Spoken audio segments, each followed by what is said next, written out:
వీక్షక దేవుళ్లందరికీ నమస్కారం. ఈరోజు మనం మాట్లాడుకోబోయే విషయం కేవలం ఒక కథ కాదు. ఇది మనందరి జీవితాలకు సంబంధించిన ఒక అతిపెద్ద రహస్యం. మనస్సు. ఈ 3 అక్షరాల పదం మనిషిని ఆకాశానికి ఎత్తగలదు, అదే సమయంలో పాతాళానికి తొక్కేయగలదు. అసలు ఈ మనస్సు ఎప్పుడు మారుతుంది? ఎందుకు మారుతుంది? మనం అనుకున్నట్లుగా మనస్సు ఎందుకు ఉండదు? ఒక నిమిషం సంతోషంగా ఉన్న మనిషి మరుసటి నిమిషమే ఎందుకు కృంగపోతాడు? ఈ ప్రశ్నలు మిమ్మల్ని ఎప్పుడైనా వేధించాయా? అయితే ఈరోజు మీకోసమే ఈ ప్రత్యేకమైన కథనం. ఈ కథనం విన్న తర్వాత మీ మనసుపై మీకు పూర్తి అధికారం వస్తుంది. ఇక జీవితంలో ఎప్పుడు మీరు అనవసరంగా బాధపడరు. ముందుగా ఒక్క మాట, ఇలాంటి అద్భుతమైన ధార్మిక విషయాలు, మన పురాణ ఇతిహాసాల సారాంశాలు, జీవిత సత్యాలు మీకు అందించడానికి మా బృందం ఎంతో పరిశోధన చేస్తోంది. మా ఈ ప్రయత్నం మీకు నచ్చినట్లయితే మీ ప్రోత్సాహాన్ని మాకు తెలియజేయడం మర్చిపోకండి. ఈ వీడియోను ఇప్పుడే లైక్ చేయండి. మీరు ఇచ్చే ఆ చిన్న ప్రోత్సాహం మాకు ఎంతో బలం.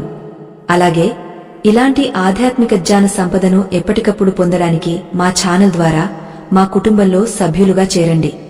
ఇక ఆలస్యం చేయకుండా అద్భుతమైన ప్రయాణాన్ని ప్రారంభిద్దాం. ఈ విషయం పూర్తిగా అర్థం కావాలంటే ఎక్కడా వదిలిపెట్టకుండా చివరి వరకు శ్రద్ధగా వినండి. ఎందుకంటే సగం జ్ఞానం ఎప్పుడూ ప్రమాదకరమే. పూర్వం ఒకానొక సమయంలో అవంతి అనే రాజ్యాన్ని వజ్రసేనుడు అనే మహారాజు పరిపాలిస్తూ ఉండేవాడు. ఆ రాజు పేరులోనే కాదు, ఆయన జీవితంలో కూడా వజ్రం లాంటి కఠినత్వం, సంపద, ప్రకాశం ఉండేవి. ఆయన కోశాగారం నిండా రత్నాలు, వైజూర్యాలు, ముత్యాలు కుప్పలుగా పోసి ఉండేవి. ఆయన ఆజ్ఞ వేస్తే ప్రాణాలు ఇవ్వడానికి సిద్ధంగా ఉన్న లక్షలాది సైన్యం ఉంది. అందమైన రాణులు, అద్భుతమైన భవనాలు, సాటిలేని కీర్తి ప్రతిష్టలు ఆయన సొంతం. ఒక్క మాటలో చెప్పాలంటే ఒక సామాన్య మానవుడు ఏవేవి ఉంటే సుఖంగా ఉంటాడని కోరుకుంటాడో అవన్నీ ఆ రాజు దగ్గర ఉన్నాయి. కాని విచిత్రం ఏమిటంటే ఆయన ముఖంలో ఎప్పుడూ చిరునవ్వు ఉండేది కాదు. ఆయన కళ్లలో ఏదో తెలియని ఆందోళన ఎప్పుడూ కదలాడుతూ ఉండేది. ప్రతిరోజూ రాత్రి పట్టు పరుపుల మీద పడుకున్నా ఆయనకు నిద్ర పట్టేది కాదు. ఏదో తెలియని భయం, ఏదో పోగొట్టుకుంటానేమో అన్న దిగులు ఆయన్ను వెంటాడేవి. పగలు రాజ్యసభలో కూర్చున్నప్పుడు అందరూ ఆయన వైభవాన్ని చూసి అసూయపడుతుంటే ఆయన మాత్రం తన మనసులో చెలరేగుతున్న అలజడిని ఎవరికీ చెప్పుకోలేక లోలోపల కుమిలిపోయేవాడు. సంపద ఉంది, కాని సంతోషం లేదు. అధికారముంది, కాని ఆనందం లేదు. శత్రువులను జయించాడు, కాని తన సొంత మనసును మాత్రం జయించలేకపోతున్నాడు. ఈ బాధ ఎంత భయంకరంగా ఉంటుందో అనుభవించేవారికే తెలుస్తుంది. బయట ప్రపంచానికి చక్రవర్తిలా కనిపిస్తున్నా లోపల మాత్రం ఒక బానిసలా బతుకుతున్నాడు. తన సొంత ఆలోచనలకు తానే బానిస అయ్యాడు. ఒకరోజు రాత్రి వెన్నెల కాంతి రాజభవనం మీద పడుతోంది. చల్లటి గాలి వీస్తోంది. అంతా ప్రశాంతంగా ఉంది. కాని రాజు మనసు మాత్రం అల్లకల్లోలంగా ఉంది. ఆయన బాల్కనీలో అటు ఇటు తిరుగుతూ ఆలోచిస్తున్నాడు. అసలు నా సమస్య ఏంటి? నా దగ్గర లేనిది ఏముంది? ఎందుకు నా మనసు ఒక్క క్షణం కూడా కుదురుగా ఉండటం లేదు? నిన్న ఉన్న ఉత్సాహం ఈరోజు ఎందుకు లేదు? ఉదయం ఉన్న ధైర్యం సాయంత్రానికి ఎందుకు మాయమవుతోంది? అని తనను తాను ప్రశ్నించుకున్నాడు. ఎన్ని పూజలు చేసినా, ఎన్ని యాగాలు చేసినా, ఎంతమంది పండితులను సత్కరించినా ఆ క్షణిక ఆనందం తప్ప శాశ్వతమైన ప్రశాంతత దొరకడం లేదు. ఇది ఇలాగే కొనసాగితే పిచ్చివాడిని అయిపోతానేమో అన్న భయం ఆయనలో మొదలైంది. సరిగా అదే సమయంలో ఆ దేశంలోకి ఒక గొప్ప జ్ఞాని వచ్చారని, ఆయన పేరు బ్రహ్మానంద యోగాని, ఆయన అడవిలో ఒక చిన్న ఆశ్రమంలో ఉంటున్నారని రాజుకు తెలిసింది. ఆ యోగికి మనిషి మనసును చదివే శక్తి ఉందని, ఆయన దగ్గరకు వెళితే ఎంతటి క్లిష్టమైన సమస్యకైనా పరిష్కారం దొరుకుతుందని ప్రజలు గుసగుసలాడుకోవడం రాజు చెవిన పడింది. సాధారణంగా రాజులు ఎవరి దగ్గరకు వెళ్లరు. అవసరమైతే పండితులనే తమ ఆస్థానానికి పిలిపించుకుంటారు. కాని వజ్రసేనుడికి తెలుసు, తన సమస్య సామాన్యమైనది కాదు. తన మనసులో ఉన్న రోగానికి మందు రాజభవనంలో దొరకదు. అందుకే ఆ రాత్రే ఒక నిర్ణయం తీసుకున్నాడు. మరుసటి రోజు ఉదయమే మారువేషంలో ఆ యోగిని కలవడానికి వెళ్లాలని నిశ్చయించుకున్నాడు. తెల్లవారింది. సూర్యుడు ఉదయించకముందే రాజు సామాన్యమైన వస్త్రాలు ధరించి కాలినడకన అడవి మార్గం పట్టాడు. అడవి ఎంతో ఆహ్లాదకరంగా ఉంది. పక్షుల కిలకిల రావాలు, చెట్ల ఆకులు కదులుతున్న శబ్దం, సెలయేటి గలగలలు వినిపిస్తున్నాయి. ప్రకృతి ఇంత ప్రశాంతంగా ఉంటే మనిషి మనసు మాత్రం ఎందుకు ఇంత గందరగోళంగా ఉంటుంది అని రాజు ఆలోచిస్తూ నడుస్తున్నాడు. దారిలో ఆయనకు ఎంతోమంది సామాన్య ప్రజలు కనిపించారు. కట్టెలు కొట్టుకునేవాడు ఒక పాట పాడుకుంటూ ఆనందంగా వెళ్తున్నాడు. పొలంలో పని చేసుకునే ఒక రైతు తన కుటుంబంతో కలిసి సంతోషంగా చద్ది అన్నం తింటున్నాడు. వారిని చూసి రాజు ఆశ్చర్యపోయాడు. నా దగ్గర ఉన్న సంపదలో 1000వ వంతు కూడా వీరి దగ్గర లేదు. కాని నా దగ్గర లేని ప్రశాంతత వీరి ముఖాల్లో ఎలా కనిపిస్తోంది? అసలు ఆనందానికి సంపదకు సంబంధముందా లేదా అనే సందేహం ఆయనలో మరింత బలపడింది. చాలా దూరం నడిచిన తర్వాత దట్టమైన అడవి మధ్యలో ఒక చిన్న కుటీరం కనిపించింది. అదే బ్రహ్మానంద యోగి ఆశ్రమం. అక్కడ వాతావరణం చాలా పవిత్రంగా ఉంది. జింకలు, కుందేళ్లు భయం లేకుండా తిరుగుతున్నాయి. ఆశ్రమం బయట ఒక పెద్ద మర్రి చెట్టు కింద ఒక వృద్ధుడు కూర్చుని ఉన్నాడు. ఆయన ముఖంలో దివ్యమైన తేజస్సు ఉంది. కళ్ళు మూసుకుని ధ్యానంలో ఉన్నారు. ఆయనే ఆ యోగా అని రాజుకు అర్థమైంది. రాజు నెమ్మదిగా వెళ్లి ఆయనకు కాస్త దూరంలో చేతులు జోడించి నిలబడ్డాడు. ఆయన ధ్యానం భంగం చేయకూడదని మౌనంగా వేచి చూశాడు. సమయం గడుస్తోంది. గంటలు గడుస్తున్నాయి. ఎండ నెమ్మదిగా పెరుగుతోంది. అయినా రాజు కదలలేదు. సహనం అనేది రాజులకు ఉండే లక్షణం కాదు, కాని అవసరం మనిషికి సహనాన్ని నేర్పిస్తుంది. మధ్యాహ్నం అయ్యేసరికి ఆ యోగ మెల్లగా కళ్ళు తెరిచారు. ఆయన చూపులో ఎంతటి ప్రశాంతత ఉందంటే అది చూసిన వెంటనే రాజు మనసులోని భారం సగం తగ్గినట్టు అనిపించింది. యోగ రాజు వైపు చూసి చిరునవ్వుతో, రాజా వజ్రసేన, నీకోసమే వేచి ఉన్నాను అని అన్నారు. రాజు ఉలిక్కిపడ్డాడు. తాను మారువేషంలో ఉన్నా తనను గుర్తుపట్టడమే కాక తన పేరుతో సహా పిలవడం చూసి ఆయన పాదాలపై పడ్డాడు. స్వామీ, నేను ఎవరో మీకు తెలిసింది అంటే నా సమస్య కూడా మీకు తెలిసే ఉంటుంది. దయచేసి నన్ను కాపాడండి అని వేడుకున్నాడు. యోగా ఆయనను లేవదీసి పక్కనే ఉన్న రాతి బండపై కూర్చోబెట్టారు. నాయనా, ప్రపంచాన్ని జయించిన వాడివి ఇలా చిన్నపిల్లాడిలా ఎందుకు కన్నీరు పెడుతున్నావు అని అడిగారు. అప్పుడు రాజు తన గోడును వెళ్లబోసుకున్నాడు. స్వామీ, నాకు అన్నీ ఉన్నాయి, కాని ఏమీ లేనట్టే ఉంది. నా మనసు ఒక కోతిలా గెంతుతోంది. క్షణక్షణం మారుతోంది. నాకు ఏది కావాలో నాకే తెలియడం లేదు. ఒకరోజు వైరాగ్యం కలుగుతుంది, మరొక రోజు భోగాల మీద ఆశ కలుగుతుంది. ఒకరి మీద ప్రేమ పుడుతుంది, మరుసటి రోజే వారి మీద ద్వేషం కలుగుతుంది. ఈ మార్పులను నేను తట్టుకోలేకపోతున్నాను. అసలు మనసు ఎందుకు ఇలా ప్రవర్తిస్తుంది? అది ఎప్పుడు స్థిరంగా ఉంటుంది? అసలు నా బాధకు ముగింపు ఉందా అని ప్రశ్నల వర్షం కురిపించాడు. ఆ మాటలు విన్న యోగా గట్టిగా నవ్వారు. ఆ నవ్వులో వెటకారం లేదు, ఒక తల్లి బిడ్డ అమాయకత్వాన్ని చూసి నవ్వినట్లుగా ఉంది. రాజా, నీ సమస్య నీ ఒక్కడిది కాదు. ఇది సృష్టిలో పుట్టిన ప్రతి జీవి సమస్య. కాని మనిషికి మాత్రమే దీనిని అర్థం చేసుకునే శక్తి ఉంది అని యోగి చెప్పారు. సరే, నీ ప్రశ్నకు సమాధానం చెప్పే ముందు నువ్వు నాకొక చిన్న సహాయం చేయాలి. అది చేస్తే నీకు మనసు తాలూకు రహస్యం మొత్తం అర్థమవుతుంది అని అన్నారు. రాజు ఉత్సాహంగా, చెప్పండి స్వామీ, నా రాజ్యం మొత్తం రాసివ్వమన్నా ఇస్తాను, నా ప్రాణం ఇవ్వమన్నా ఇస్తాను, కాని నాకు ఈ నరకం నుండి విముక్తి కలిగించండి అని అన్నాడు. యోగ నవ్వి, నాకు నీ రాజ్యం వద్దు, నీ ప్రాణం వద్దు. ఇదిగో ఈ చిన్న మట్టి కుండ తీసుకో. దీనితో ఆ పక్కనే ఉన్న నదిలో నుండి నీళ్లు తీసుకురా. కాని ఒక షరతు, నీళ్లు తెచ్చేటప్పుడు నీ మనసులో ఎలాంటి ఆలోచన ఉండకూడదు. కేవలం నీళ్లు, కుండ, నది ఇంతే ఉండాలి. ఒక్క ఆలోచన వచ్చినా నువ్వు మళ్లీ మొదటి నుండి నీళ్లు తీసుకురావాలి అని చెప్పారు. రాజుకు ఇది చాలా తేలికైన పనిలా అనిపించింది. ఓస్, ఇంతేనా అనుకున్నాడు. వెంటనే కుండ తీసుకుని నదివైపు బయలుదేరాడు. నది దగ్గరకు వెళ్లాడు. కుండను నీటిలో ముంచాడు. నీళ్లు నింపాడు. లేచి వెనక్కి తిరగబోతుండగా సడన్గా ఒక ఆలోచన వచ్చింది.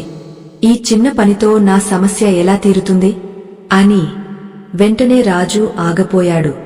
అయ్యో, ఆలోచన రాకూడదు కదా అని గుర్తుకు వచ్చింది. నీళ్లు పారబోసి మళ్లీ కుండను నీటిలో ముంచాడు. ఈసారి చాలా గట్టిగా నిర్ణయించుకున్నాడు. అస్సలు ఆలోచించకూడదని.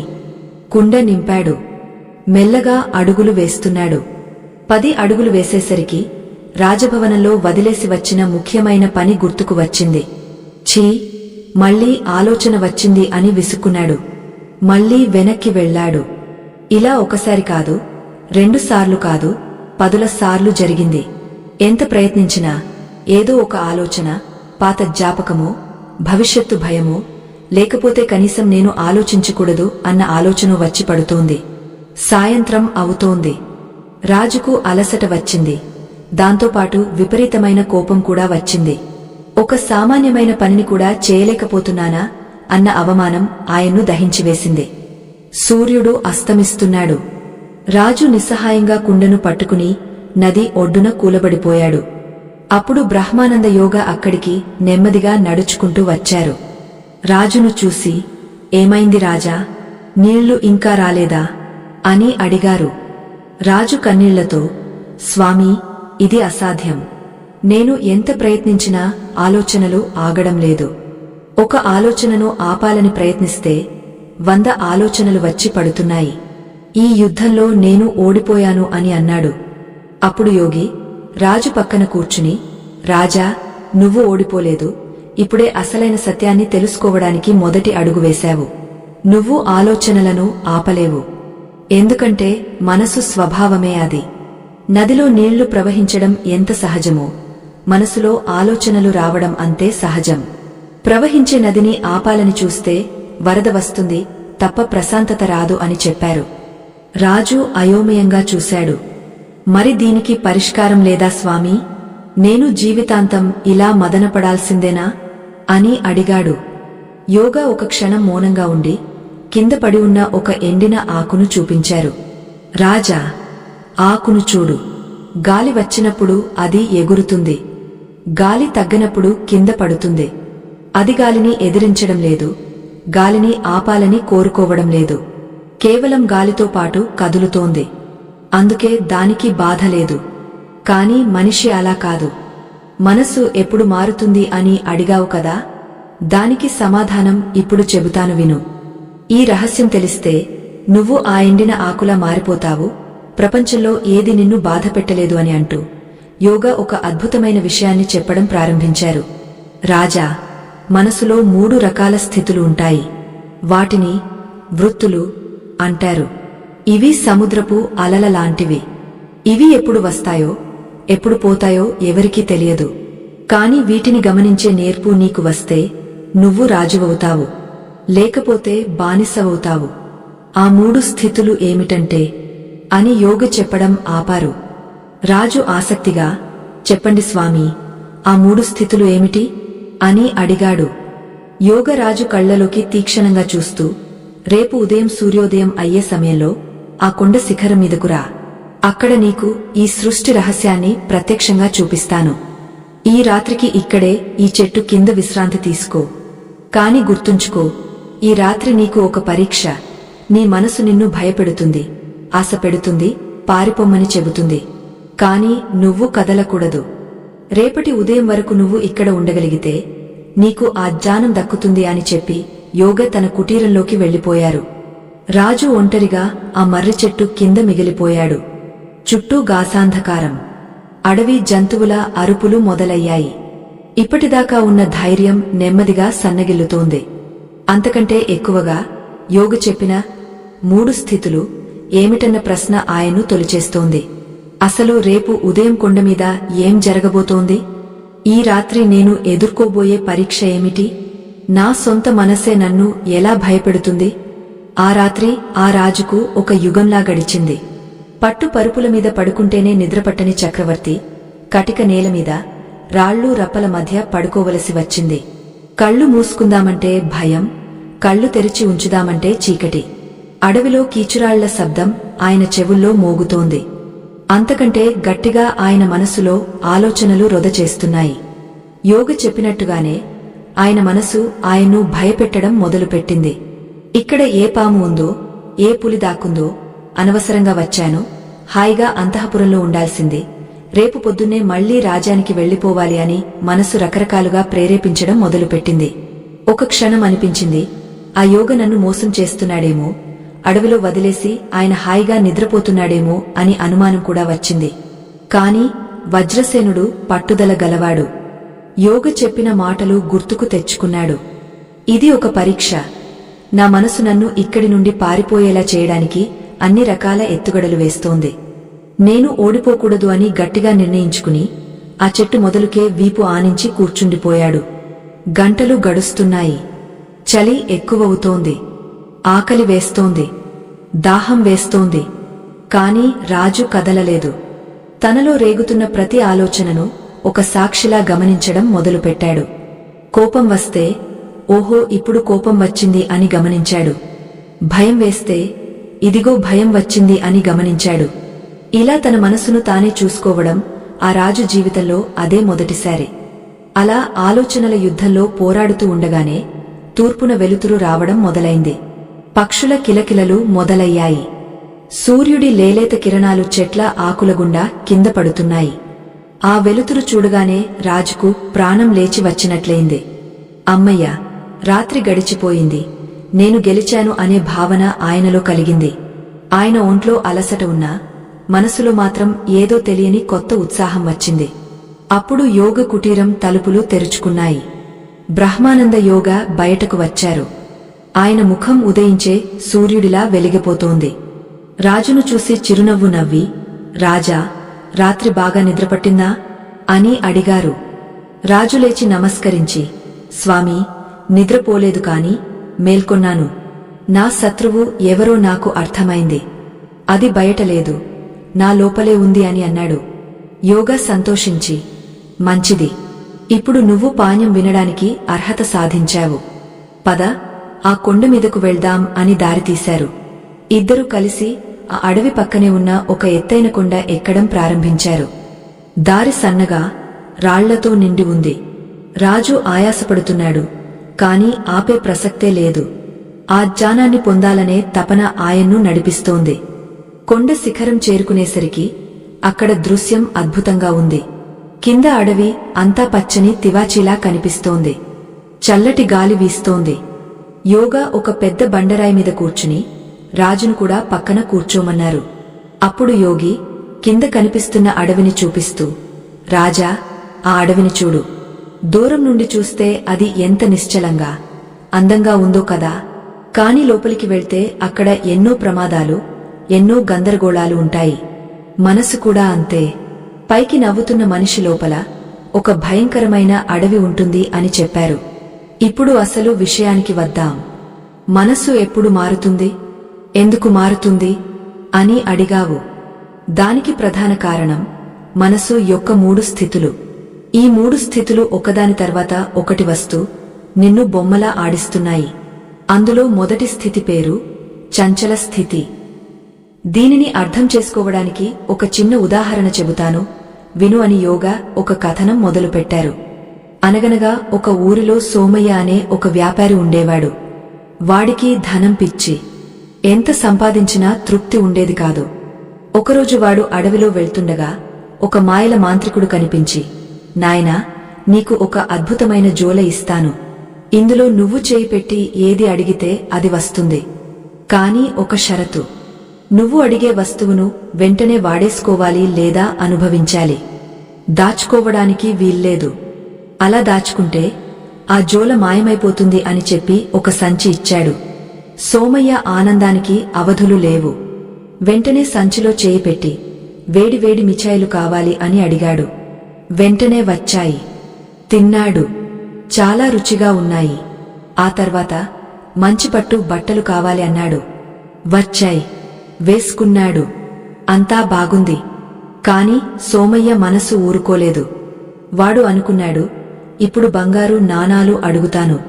కాని షరతు ప్రకారం వాటిని దాచుకోకూడదు కదా, వెంటనే ఖర్చు పెట్టాలి. అడవిలో ఎక్కడ ఖర్చు పెడతాను అని ఆలోచించాడు. సరే, ఇంటికి వెళ్ళాక అడుగుదాం అనుకుని జోల భుజాన వేసుకుని నడవడం మొదలుపెట్టాడు. నడుస్తున్నంతసేపు వాడి మనసులో ఒకటే ఆందోళన. ఇంటికి వెళ్లేలోపు ఈ జోల ఎవరైనా దొంగలిస్తే, లేదా ఆ మాంత్రికుడు మనసు మార్చుకుని వెనక్కి తీసుకుంటే, లేదా ఈ జోల చిరిగిపోతే అని పిచ్చి పిచ్చిగా ఆలోచించడం మొదలుపెట్టాడు. ఆతృతలో వాడు దారి కూడా సరిగ్గా చూసుకోలేదు. కాళ్లకు ముళ్ళు గుచ్చుకుంటున్నాయి, అయినా ఆగలేదు. దాహం వేస్తోంది, నీళ్లు తాగలేదు. వాడి ధ్యాస అంతా భవిష్యత్తు మీద, ఆ జోల మీద ఉంది. చివరికి ఊరు పొలిమేర దాకా వచ్చాడు. అక్కడ వాడికి ఒక ఆలోచన వచ్చింది. అసలు ఈ జోల నిజంగా ఎప్పటికీ పనిచేస్తుందా, లేక దీనికి ఏమైనా పరిమితి ఉందా అని అనుమానం వచ్చింది. వెంటనే పరీక్షించాలనుకున్నాడు. జోలలో చేయి పెట్టి ఒక పెద్ద పులి కావాలి అని అడిగాడు. వాడు ఆ మాట ఎందుకు అన్నాడో వాడికే తెలియదు. మనసు అంత చంచలమైనది. ఏదో పరీక్షించాలన్న ఆతృతలో విపరీతమైన కోరిక కోరాడు. మరుసటి క్షణమే వాడి ముందు ఒక పెద్ద పులి ప్రత్యక్షమైంది. మాంత్రికుడు చెప్పిన షరతు గుర్తుందా? అడిగిన దాన్ని వెంటనే అనుభవించాలి. ఆ పులి సోమయ్య మీద పడి వాడిని తినేసింది. జోల మాయమైపోయింది. యోగా ఈ కథ చెప్పి ఆపారు. రాజు వజ్రసేనుడు భయంతో వణికిపోయాడు. అప్పుడు యోగా అన్నారు, రాజా, ఆ సోమయ్య ఎవరో కాదు, మనందరి మనసే ఆ సోమయ్య. ఆ మాయ జోల మన జీవితం మొదటి స్థితి అయిన చంచల స్థితి అంటే ఇదే. మనసు ఎప్పుడూ లేని దానికోసం ఆశపడుతుంది. అది దొరకపోతే బాధపడుతుంది, దొరికితే దానిని ఎలా కాపాడుకోవాలో అని భయపడుతుంది. ఆ భయంలో లేనిపోని అనుమానాలు పెంచుకుని చివరికి తన నాశనాన్ని తానే కోరుకుంటుంది. నీకు రాజభవనంలో నిద్రపట్టకపోవడానికి కారణం ఇదే. నీ దగ్గర అన్నీ ఉన్నాయి, కాని నీ మనసు ఇంకా ఏదో కావాలని, ఉన్నది పోతుందేమో అని నిన్ను క్షణం కూడా కుదురుగా ఉండనివ్వడం లేదు. కోతి కొమ్మ మీద కూర్చుని చేతిలో పండు ఉన్నా పక్క కొమ్మ మీద ఉన్న పండు వైపు చూస్తుంది. అదే చంచల స్థితి. రాజు ఆలోచనలో పడ్డాడు. నిజమే స్వామి, నేను ఎప్పుడూ రేపటి గురించి లేదా జరగపోయిన నిన్నటి గురించి ఆలోచిస్తాను, కాని ఈ క్షణంలో ఎప్పుడూ ఉండలేకపోతున్నాను. మరి దీని నుండి బయటపడటమేలా అని అడిగాడు. యోగ నవ్వి, తొందరపడకు రాజా, రోగం పూర్తిగా తెలియకుండా మందు వేయకూడదు. ఇప్పుడు రెండో స్థితి గురించి చెబుతాను విను. ఇది మొదటి దానికంటే ప్రమాదకరమైనది. దీని పేరు మూఢ్య స్థితి. ఇది మనిషిని బతికుండగానే శవంలా మార్చేస్తుంది అని అన్నారు. రాజు ఆసక్తిగా, శవంలా మార్చేస్తుందా? అదేంటి స్వామీ అని అడిగాడు. యోగ వివరించడం మొదలుపెట్టారు. రాజా, ఎప్పుడైతే మనిషి అతిగా ఆశపడి ఆశ తీరక లేదా అతిగా భయపడి అలసిపోతాడో అప్పుడు మనసు ఈ రెండో స్థితిలోకి జారిపోతుంది. అదే నిరాశ, నిస్పృహ, బద్ధకం. ఉదాహరణకు, ఒక ముసలి ఏనుగు బురదలో కూరుకుపోయింది అనుకో. మొదట బయటకు రావడానికి గట్టిగా ప్రయత్నిస్తుంది. అది చంచలత్వం. కాని ఎంతకీ రాలేకపోయేసరికి ఇక నా వల్ల కాదు అని నిర్ణయించుకుని కనీసం కదలడం కూడా మానేసి ఆ బురదలోనే ఉండిపోవడానికి సిద్ధపడుతుంది. కళ్ళు మూసుకుంటుంది. మృత్యువు కోసం ఎదురుచూస్తుంది. అది మూఢత్వం. చాలామంది మనుషులు జీవితంలో ఏదో చిన్న సమస్య రాగానే లేదా తాము అనుకున్నది జరగనప్పుడు డిప్రెషన్ అనే ఈ మూఢ స్థితిలోకి వెళ్లిపోతారు. ఇక నా జీవితం ఇంతే, నా రాత ఇంతే, నేను బాగుపడను అని తమను తామే నిందించుకుంటూ చీకటి గదిలో బందీలు అయిపోతారు. వీరికి మంచి చెప్పినా వినపడదు, వెలుతురు చూపించినా చూడరు. ఆ దుఃఖాన్ని అనుభవించడమే వారికి సుఖంగా అనిపిస్తుంది. నీకు కూడా ఎప్పుడైనా అనిపించలేదా రాజా, రాజ్యం వద్దు, భోగాలు వద్దు, ఎక్కడికైనా వెళ్లిపోవాలి అని? అది వైరాగ్యం కాదు, అది పలాయనవాదం. అది మనసు అలసిపోయి ఆడే నాటకం. అది కూడా ఒక రోగమే అని యోగా నిష్కర్షగా చెప్పారు. రాజుకు గతం గుర్తుకు వచ్చింది. అవును స్వామీ, ఎన్నోసార్లు నేను ఆత్మహత్య చేసుకోవాలని కూడా అనుకున్నాను. అదే ఈ మూఢ స్థితి అని ఇప్పుడు అర్థమవుతోంది. కాని స్వామీ, మనసు ఎందుకు ఈ రెండు స్థితుల మధ్యే ఊగసలాడుతోంది? ఒకసారి కోరికలతో గెంతుతుంది, మరోసారి బాధతో కృంగపోతుంది. అసలు ఈ రెంటికి మధ్య మరో మార్గం లేదా అని దీనంగా అడిగాడు. అప్పుడు యోగ లేచి నిలబడ్డారు. కొండ అంచుకు వెళ్లి నిలబడ్డారు. రాజా, ఇక్కడికి రా అని పిలిచారు. రాజు భయపడుతూనే అంచుకు వెళ్లాడు. కింద లోతైన లోయ కనిపిస్తోంది. చూస్తేనే కళ్ళు తిరుగుతున్నాయి. యోగరాజు భుజం మీద చెయ్యి వేసి, రాజా, చూడు. కింద పాతాళముంది, పైన ఆకాశముంది. మనిషి మనసు ఈ రెండింటి మధ్య వేలాడుతున్న తాడు లాంటిదే. కిందకు చూస్తే భయం, మూజత్వం, పైన ఉన్న గాలికి ఊగితే చంచలత్వం. కాని ఈ తాడు స్థిరంగా నిలబడాలంటే దాన్ని పట్టుకున్న 2 స్తంభాలు బలంగా ఉండాలి. ఆ 2 స్తంభాలు ఏంటో తెలిస్తే నువ్వు గాలిలో కూడా నిశ్చలంగా ఉండగలవు. అదే 3వ స్థితి. కాని ఆ స్థితిలోకి వెళ్లడానికి నీకు ఒక రహస్యమైన తాళం చెవి కావాలి. ఆ తాళం చెవి ఎక్కడుందో తెలుసా అని అడిగ యోగరాజు కళ్లలోకి తీక్షణంగా చూశారు. రాజు ఆతృతగా, ఎక్కడుంది స్వామీ? అది దొరికితే నా జీవితం ధన్యమవుతుంది. చెప్పండి, ఎంత కష్టమైనా సరే తెస్తాను అని అన్నాడు. యోగ గంభీరంగా, ఆ తాళం చెవి బయట లేదు రాజా, అది నీ ఊపిరిలో దాగ ఉంది. అవును, నువ్వు పుట్టినప్పటి నుండి నీతోనే ఉంది. కాని నువ్వు దాన్ని ఎప్పుడూ గమనించలేదు. నీ మనసు మారడానికి నీ ఊపిరికి చాలా దగ్గరి సంబంధముంది. కోపం వచ్చినప్పుడు నీ ఊపిరి ఎలా ఉంటుంది? ప్రశాంతంగా ఉన్నప్పుడు ఎలా ఉంటుంది? గమనించావా అని అడిగారు. రాజు ఆశ్చర్యపోయాడు. ఊపిరిలో మనసు రహస్యమా? ఇది ఎప్పుడూ వినలేదే అనుకున్నాడు. యోగ కొనసాగస్తూ, మనసు గాలిపటమైతే ఊపిరి దానికి కట్టిన దారం. దారం లాగితే గాలిపటం కిందకు వస్తుంది, వదిలితే ఎగురుతుంది. అలాగే ఊపిరిని నియంత్రిస్తే మనసు నీ కాళ్ల దగ్గర కుక్కపిల్లలా పడి ఉంటుంది. కాని చాలామందికి ఊపిరిని ఎలా వాడాలో తెలియక దారాన్ని తెంచేసుకుంటున్నారు. ఇప్పుడు నేను నీకు ఒక పురాతనమైన రహస్యాన్ని, ఒక క్రియను నేర్పించబోతున్నాను. ఇది తెలిస్తే నువ్వు మార్కెట్ మధ్యలో నిలబడ్డా సరే నీ మనసు హిమాలయాల్లో ఉన్నంత ప్రశాంతంగా ఉంటుంది. కాని జాగ్రత్త రాజా, ఈ విద్యను నేర్చుకునే ముందు నువ్వు ఒక భయంకరమైన సత్యాన్ని తెలుసుకోవాలి. అదేంటంటే, మనసు ఎందుకు మారుతుంది అనేదానికి అసలైన కారణం కర్మ వాసనలు. ఇవి నీ రక్తంలో కలిసిపోయి ఉన్నాయి. వాటిని బయటకు తీయాలంటే నువ్వు ఒక సాహసం చేయాలి. అది సామాన్యమైన సాహసం కాదు. రేపు ఉదయం నువ్వు అడవిలో ఒక ప్రత్యేకమైన ప్రదేశానికి వెళ్ళాలి. అక్కడ నీకు నీ గత జన్మ తాలూకు నీడ కనిపిస్తుంది. దాన్ని చూసి భయపడకపోతేనే నీకు ఆ ఊపిరి రహస్యం చెబుతాను అని ఒక ఊహించని మలుపు తిప్పారు యోగి. రాజుకు నోట మాట రాలేదు. గత జన్మ నీడనా? అసలు అది సాధ్యమేనా? ఈ యోగే ఇంకా ఏమేమి వింతలు చూపిస్తారో అని గుండె దడదడలాడటం మొదలైంది. కర్మవాసనలు అంటే ఏమిటి? అవి నన్ను ఎలా శాసిస్తున్నాయి? రేపు నేను చూడబోయే ఆ భయంకరమైన దృశ్యమేమిటి? ఆ రాత్రి గడవడం రాజు వజ్రసేనుడికి ఒక యుగంలా అనిపించింది. యోగ చెప్పిన మాటలు ఆయన మెదడులో గిర్రున తిరుగుతున్నాయి. గత జన్మ నీడ అంటే ఏమిటి? కర్మవాసనలు అంటే ఏమిటి? అవి నన్ను ఎలా ఆడిస్తున్నాయి? అసలు నేను రేపు ఉదయం తట్టుకోగలనా? ఇలాంటి ప్రశ్నలతో ఆయన సతమతమవుతూనే ఉన్నాడు. ఎప్పుడెప్పుడు తెల్లవారుతుందా, ఎప్పుడెప్పుడు ఆ రహస్యం తెలుస్తుందా అని ఆయన ఆతృతగా ఎదురుచూశాడు. తెల్లవారుజామున బ్రహ్మ ముహూర్తం సమయమైంది. ఇంకా సూర్యుడు పూర్తిగా రాలేదు. అడవి అంతా ఒక మసక వెలుతురులో ఒక నిశ్శబ్దమైన గాంభీర్యంతో ఉంది. యోగ తన కుటీరం నుండి బయటకు వచ్చారు. ఆయన చేతిలో ఒక చిన్న కాగడా ఉంది.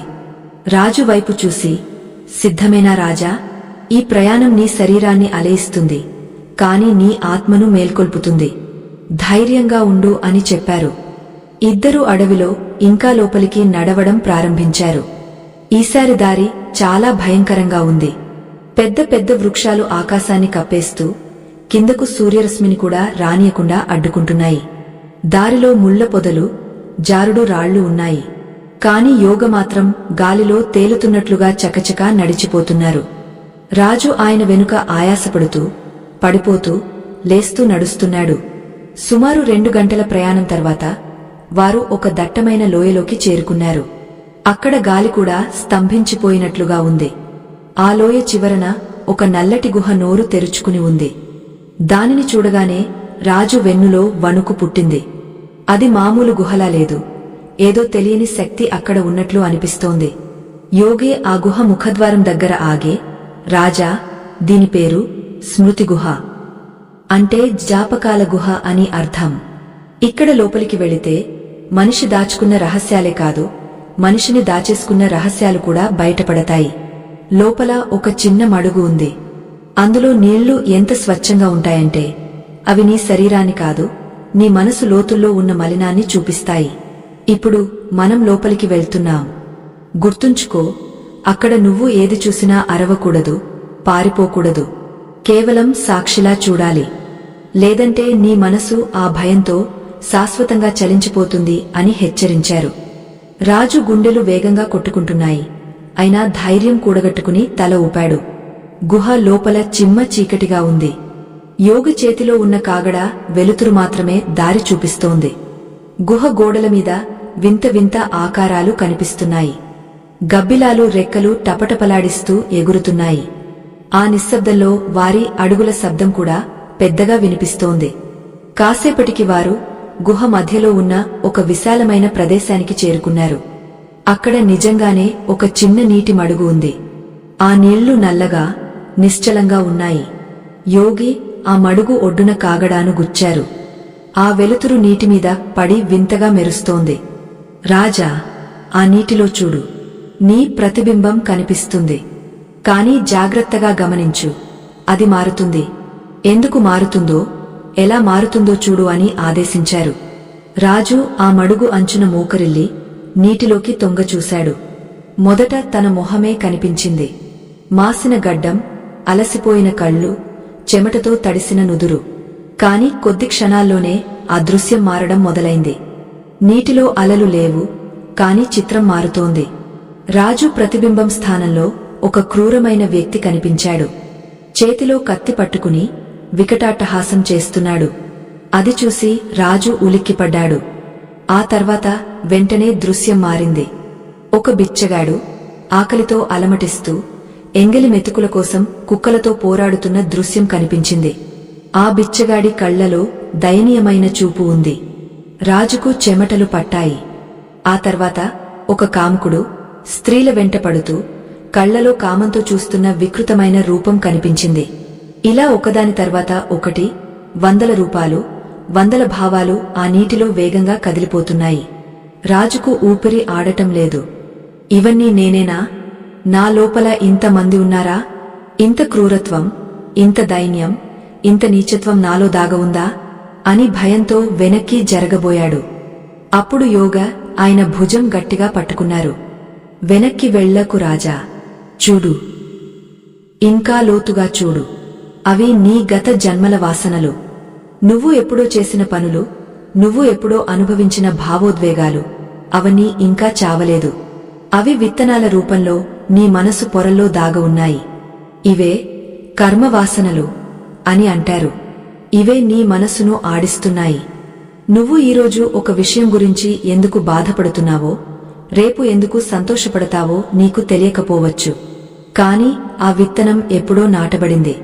ఇప్పుడు వాతావరణం అనుకూలించగానే అది మొలకెత్తి నిన్ను ఆడిస్తోంది అని గంభీరంగా చెప్పారు. రాజు వణుకుతున్న స్వరంతో, స్వామి, అంటే నేను చేస్తున్నది ఏదీ నా చేతిలో లేదా? నేను కేవలం ఒక తోలుబొమ్మనా? నా గతమే నన్ను నడిపిస్తోందా? దీనికి అంతం లేదా? నేను ఈ జన్మలో రాజునైనా నా లోపల ఆ బిచ్చగాడు, ఆ హంతకుడు ఇంకా బతికే ఉన్నారా అని అడిగాడు. యోగ నవ్వి, అవును రాజా, శరీరం మారుతుంది, కాని మనసు మోస్తున్న ఈ వాసనలు మారవు. అవి ఒక ఇంటి నుండి మరో ఇంటికి సామాను మార్చినట్లు ఒక శరీరం నుండి మరో శరీరానికి వెళ్తాయి. అందుకే నీకు అకారణంగా భయం వేస్తుంది, అకారణంగా కోపం వస్తుంది. నీ మనసు ఎప్పుడు మారుతుందో తెలుసా? లోపల ఉన్న ఒక పాత వాసన బయట ఉన్న ఒక సంఘటనతో కలిసినప్పుడు అప్పుడు మనసు మారుతుంది.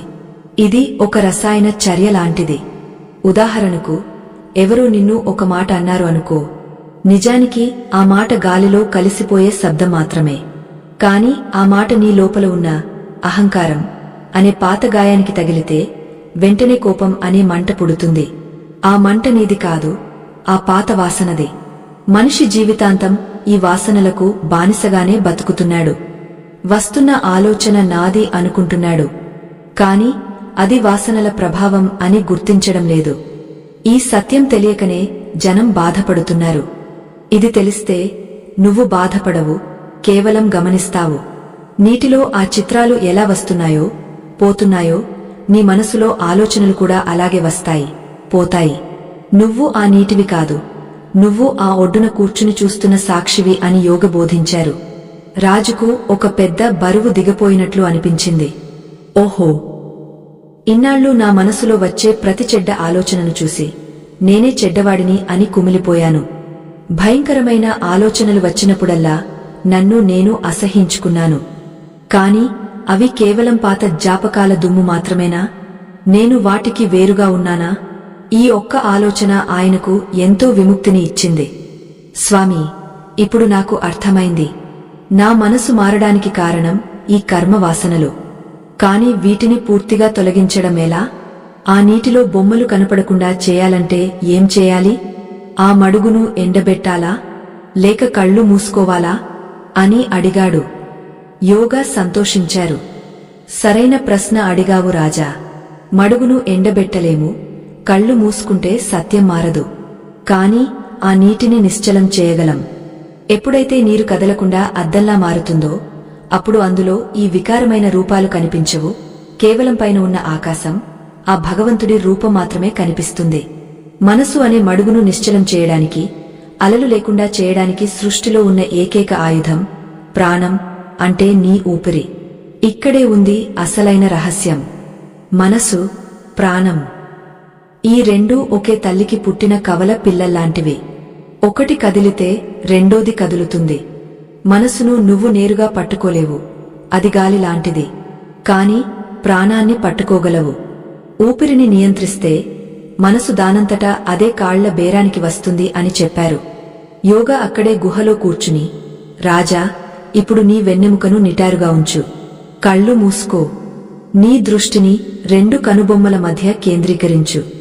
ఇప్పుడు నేను చెప్పే విధంగా ఊపిరి పీల్చుకో.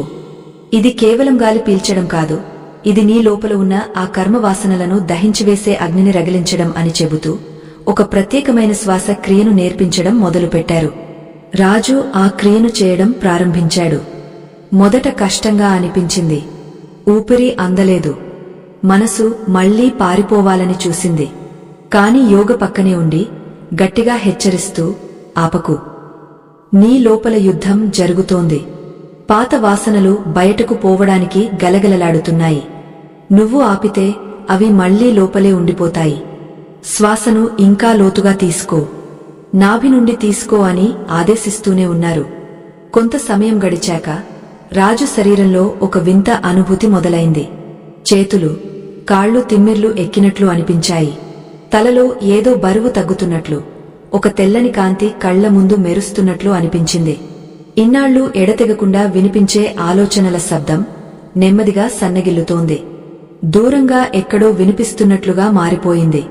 ఒక అద్భుతమైన నిశ్శబ్దం ఆయనను ఆవరించింది. అది నిద్ర కాదు, మెలకువ కాదు, ఒక శూన్యం. కాని ఆ శూన్యంలో ఎంతో ఆనందముంది.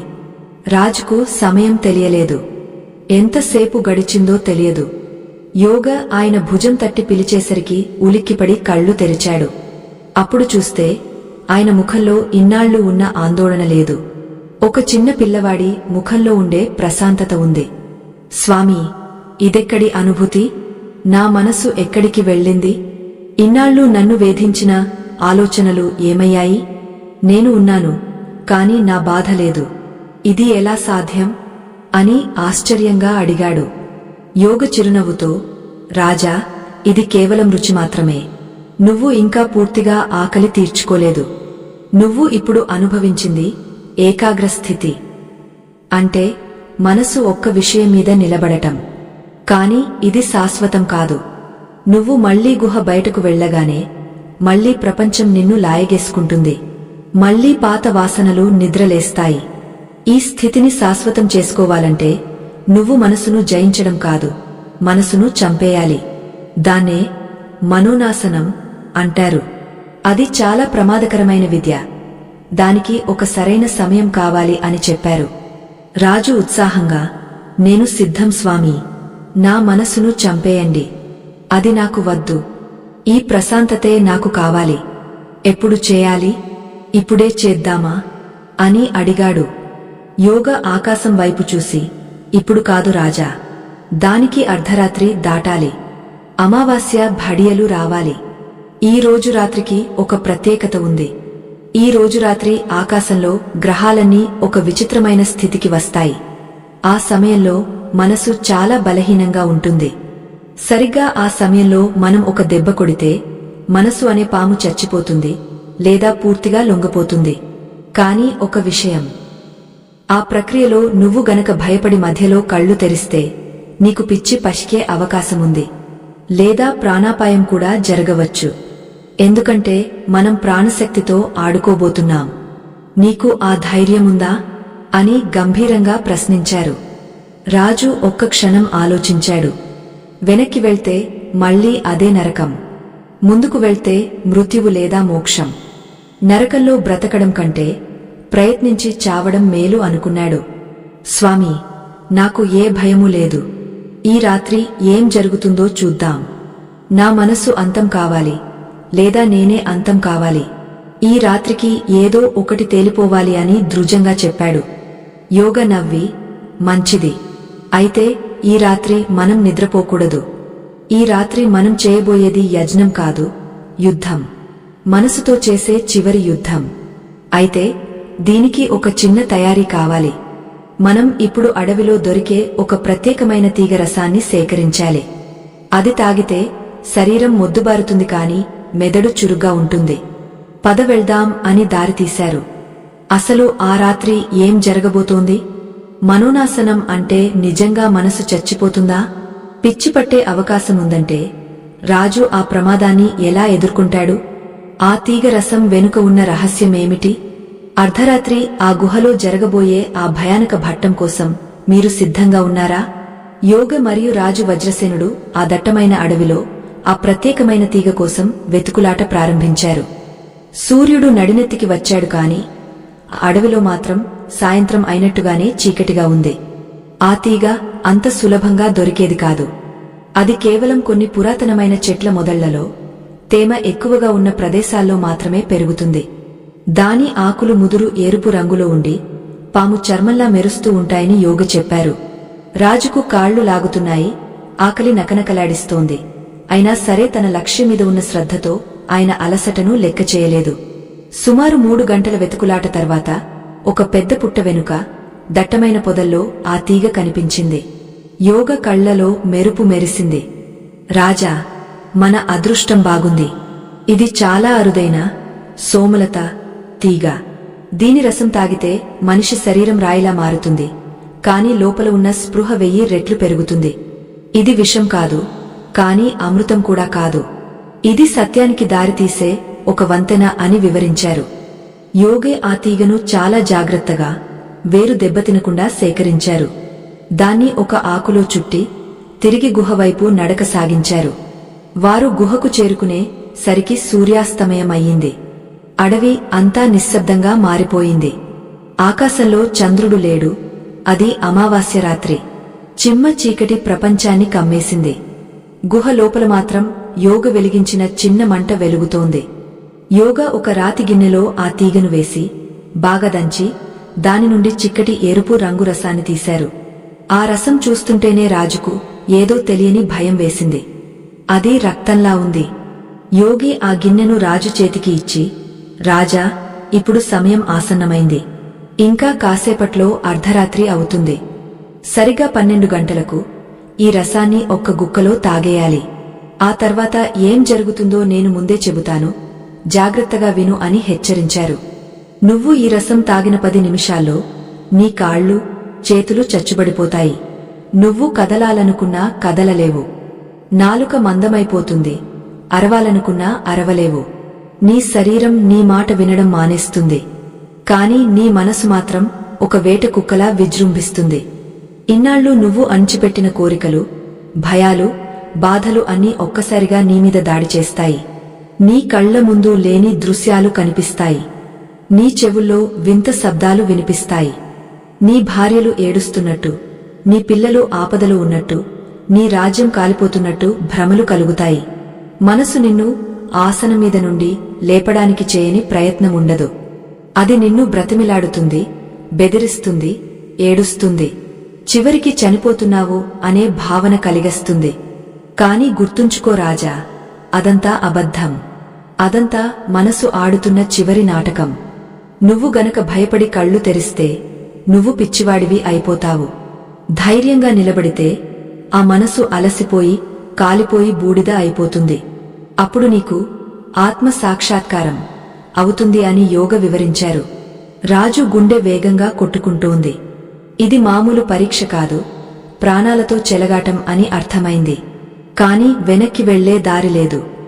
సరిగ్గా అర్ధరాత్రి అయ్యింది. అడవిలోని జంతువుల అరుపులు కూడా ఆగిపోయాయి. ఒక భయంకరమైన నిశ్శబ్దం ఆవరించింది. రాజు పద్మాసనంలో కూర్చున్నాడు. వెన్నెముక నిటారుగా ఉంచాడు. కళ్ళు మూసుకున్నాడు. యోగి ఇచ్చిన ఆ రసాన్ని ఒక్కసారిగా గొంతులో పోసుకున్నాడు. అది చాలా చేదుగా, వగరుగా ఉంది. గొంతు దిగుతుంటే నిప్పులు మింగినట్టు మంట పుట్టింది. ఆ మంట పొట్టలోకి చేరి అక్కడి నుండి నరనరాల్లోకి పాకడం మొదలైంది. రాజు గిన్నెను పక్కన పెట్టి 2 చేతులు మోకాళ్ల మీద ఉంచి ధ్యాన ముద్రలోకి వెళ్లాడు. యోగా ఆయనకు కొద్ది దూరంలో కూర్చుని మౌనంగా గమనిస్తున్నారు. మొదటి 5 నిమిషాలు ఏమీ అనిపించలేదు. కాని ఆ తర్వాత రాజు శరీరంలో మార్పులు మొదలయ్యాయి. కాలివేళ్ల నుండి ఒక బరువు మొదలై పైకి పాకుతోంది. ఎవరో తన కాళ్లను ఇనుప గొలుసులతో కట్టేస్తున్నట్టు అనిపించింది. నెమ్మదిగా నడుము, ఛాతీ, మెడ అన్నీ బిగుసుకుపోయాయి. రాజు కదలాలనుకున్నాడు. కాని చిన్న వేలు కూడా కదల్లేదు. ఆయన శరీరం ఒక రాయిలా మారిపోయింది. ఇప్పుడే అసలైన యుద్ధం మొదలైంది. ఆయన మనసులో ఆలోచనల వేగం పెరిగింది. ఇదివరకు ఎప్పుడూ లేనంత వేగంగా ఆలోచనలు రావడం మొదలైంది. రాజభవనంలో ఆయన గది కనిపించింది. అక్కడ ఆయన భార్యలు కన్నీరు మున్నీరుగా ఏడుస్తున్నారు. అయ్యో, రాజుగారు అడవికి వెళ్లిపోయారు, ఇంకా రాలేదు, ఆయనకు ఏమైందో అని వారు గుండెలు బాదుకుంటున్నారు. ఆ దృశ్యం ఎంత స్పష్టంగా ఉందంటే రాజుకు అది నిజంగా జరుగుతున్నట్టే అనిపించింది. నేను వెళ్ళాలి, నా వాళ్లను ఓదార్చాలి అని మనసు గట్టిగా ప్రేరేపించింది. లే, ఇప్పుడే లే, పారిపో అని అరిచింది. కాని రాజుకు యోగా మాటలు గుర్తొచ్చాయి. ఇదంతా భ్రమ. నా మనసు నన్ను లొంగదీసుకోవడానికి వాడుతున్న అస్త్రం ఇది అని గ్రహించాడు. దాన్ని పట్టించుకోకుండా తన దృష్టిని శ్వాస మీదనే ఉంచాడు. మనసు విఫలమైంది. వెంటనే రెండో అస్త్రం తీసింది. ఈసారి భయంకరమైన దృశ్యాలు కనిపించాయి. రాజ్యం మీద శత్రువులు దండెత్తినట్టు, తన సైనికులు చనిపోతున్నట్టు, తన ఖజానా లూటీ అవుతున్నట్టు కనిపించింది. నీ రాజ్యం నాశనమైపోతోంది, నువ్వు ఇక్కడ పిచ్చివాడిలా కూర్చున్నావు, నీకు బాధ్యత లేదా అని మనసు నిలదీసింది. రాజు చలించలేదు. రాజ్యం పోతే పోనీ, నాకు శాంతి కావాలి అని దృఢంగా ఉండిపోయాడు. మనసు మరింతగా రెచ్చిపోయింది. ఆయన శరీరం మీద తేళ్లు, పాములు పాకుతున్నట్టు స్పర్శ కలిగించింది. రాజుకు నిజంగానే పాములు కుడుతున్నంత నొప్పి కలిగింది. శరీరం వణికిపోవాలి, కాని ఆ మందు ప్రభావం వల్ల కదలడం లేదు. లోపల మాత్రం నరకం చూస్తున్నాడు. గంటలు గడుస్తున్నాయి. రాజు సహనం నశించే దశకు వచ్చింది. మనసు ఇప్పుడు తన చివరి మరియు అత్యంత ప్రమాదకరమైన అస్త్రాన్ని ప్రయోగించింది. అదే మృత్యు భయం. రాజుకు ఊపిరి ఆగపోతున్న భావన కలిగింది. గొంతులో గాలి ఆడటం లేదు. ఛాతీ మీద ఏనుగు కాలు పెట్టి తొక్కినంత బరువు. గుండె ఆగపోతున్నట్టు అనిపిస్తోంది. నేను చచ్చిపోతున్నాను, ఖచ్చితంగా చచ్చిపోతున్నాను, కళ్ళు తెరిస్తే బతుకుతాను అని మనసు గట్టిగా హెచ్చరించింది. రాజులో ఒక క్షణం భయం పుట్టింది. ఎవరైనా సరే చావుకు భయపడతారు. కళ్ళు తెరిచేద్దామా అనిపించింది. కాని ఆ క్షణంలో ఆయనకు తన జీవితం గుర్తుకు వచ్చింది. ఇన్నాళ్లు బతికి ఏం సాధించాను? అదే ఆందోళన, అదే భయం. మళ్లీ అక్కడికే వెళ్లడమా? దానికంటే ఇక్కడే చావడం మేలు కదా అని ఒక గొప్ప వైరాగ్యం ఆయనలో కలిగింది. చస్తే చస్తాను, కాని కళ్ళు మాత్రం తెరవను అని ఆయన మృత్యువుకు ఎదురు నిలిచాడు. ఎప్పుడైతే ఆయన చావుకు సిద్ధపడ్డారో ఆ క్షణంలో ఒక అద్భుతం జరిగింది.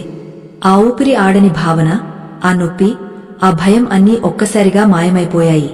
ఒక భారీ శబ్దం, ఏదో పేలిపోయినట్టు వినిపించింది. అది బయట కాదు, ఆయన తల లోపల. ఆ తర్వాత అంతా నిశ్శబ్దం, గాయమైన నిశ్శబ్దం. ఆలోచనలు లేవు, దృశ్యాలు లేవు, శబ్దాలు లేవు. కేవలం ఒక శూన్యం. రాజు ఆ శూన్యంలో తేలిపోతున్నాడు. ఆయనకు తన శరీరమున్నట్టే తెలియడం లేదు. తను రాజు అనే విషయం మర్చిపోయాడు. తను మనిషి అనే విషయం కూడా మర్చిపోయాడు. కేవలం ఉనికి మాత్రమే ఉంది. అది ఎంత ఆనందంగా ఉందంటే ఆనందాన్ని వర్ణించడానికి భాష చాలదు. వేల సంవత్సరాల నుండి వెతుకుతున్న శాంతి ఇదే కదా అని ఆయనకు అర్థమైంది. ఆ స్థితిలో ఆయన ఎంతసేపు ఉన్నాడో తెలియదు. కాలం స్తంభించిపోయింది. కాని ఈ ప్రయాణం ఇక్కడితో అయిపోలేదు. ఆ శూన్యంలో నుండి నెమ్మదిగా ఒక కాంతి రావడం మొదలైంది. అది సూర్యుడి కాంతి కాదు, చంద్రుడి కాంతి కాదు. అది ఒక నీలపు రంగులో ఉన్న దివ్యమైన కాంతి. ఆ కాంతి మధ్యలో నుండి ఒక ఆకారం నెమ్మదిగా స్పష్టమవుతోంది. ఆకారం చూడగానే రాజు అంతరాత్మలో ఒక కొత్త ప్రకంపన మొదలైంది. ఆకారం దగ్గరకు వస్తోంది. అది ఒక దేవతలా ఉంది. కాని అదే సమయంలో ఒక రాక్షసుడిలా కూడా ఉంది. అది మరెవరో కాదు, రాజు యొక్క సొంత అహం. ఇన్నాళ్ళు రాజును ఆడించిన నేను అనే భావన ఇప్పుడు ఒక రూపం దాల్చి ఆయన ముందుకు వచ్చింది. అది నవ్వుతోంది. ఆ నవ్వులో వెటకారముంది. నువ్వు నన్ను వదిలించుకున్నానని అనుకుంటున్నావా వజ్రసేన? నేను నీ నీడను. వెలుతురు ఉన్నంతకాలం నేను ఉంటాను. నన్ను చంపడం ఎవరి తరం కాదు అని ఆ రూపం గంభీరంగా మాట్లాడింది. రాజు ఆశ్చర్యపోయాడు. మనసు పోయింది అనుకున్నాను. ఆలోచనలు ఆగపోయాయి అనుకున్నాను. మరి ఇదెవరు?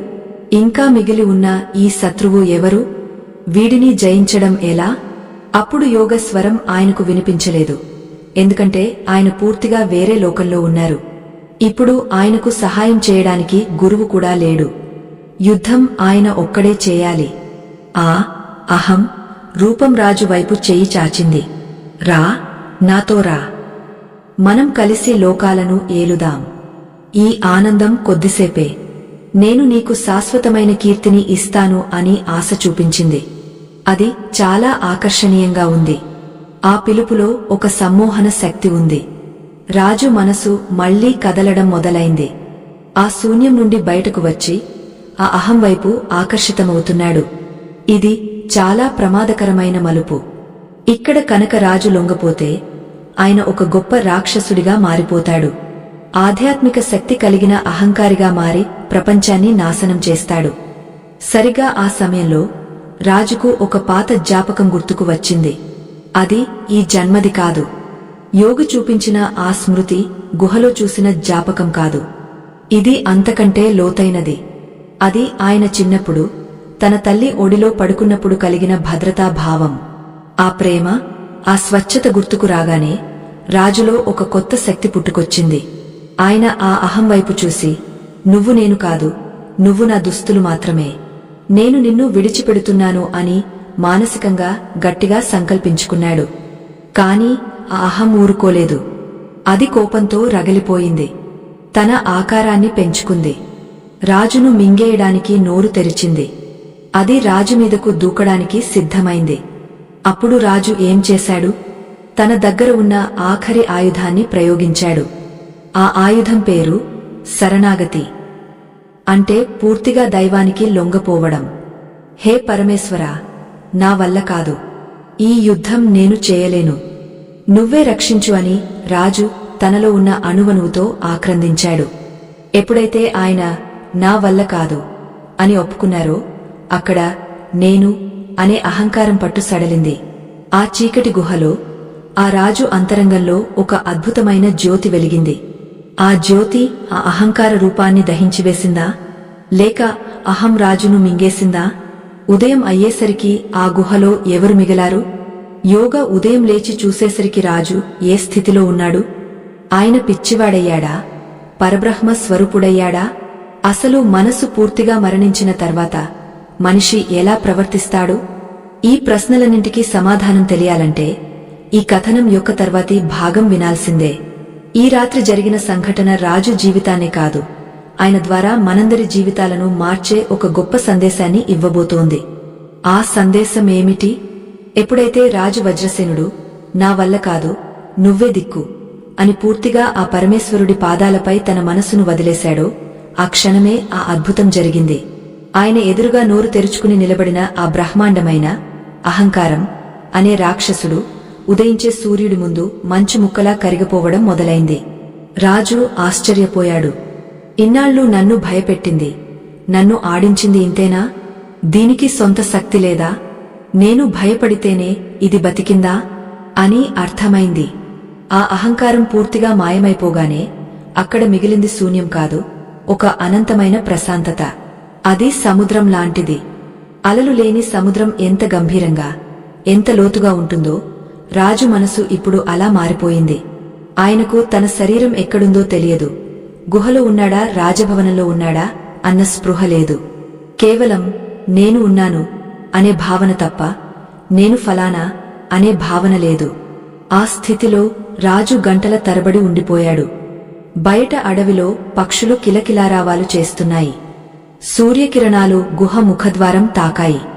బ్రహ్మానంద యోగి రాజువైపు రెప్పవాల్చకుండా చూస్తున్నారు. రాజు ముఖంలో ఒక వింతైన తేజస్సు వచ్చింది. అది బంగారు రంగులో మెరుస్తోంది. రాత్రి చూసిన ఆ ఆందోళన, ఆ భయం ఇప్పుడు ఆ ముఖంలో లేవు. ఒక అమాయకమైన పసిబిడ్డ నిద్రపోతున్నప్పుడు ముఖం ఎంత ప్రశాంతంగా ఉంటుందో అంతకంటే 1000 రెట్లు ప్రశాంతంగా రాజు కనిపిస్తున్నాడు. యోగికి అర్థమైంది. వజ్రసేనుడు గెలిచాడు. పాతరాజు చనిపోయాడు, ఒక కొత్త జాని పుట్టాడు అని యోగ సంతోషించారు. కాని పరీక్ష ఇంకా పూర్తిగా అవ్వలేదు.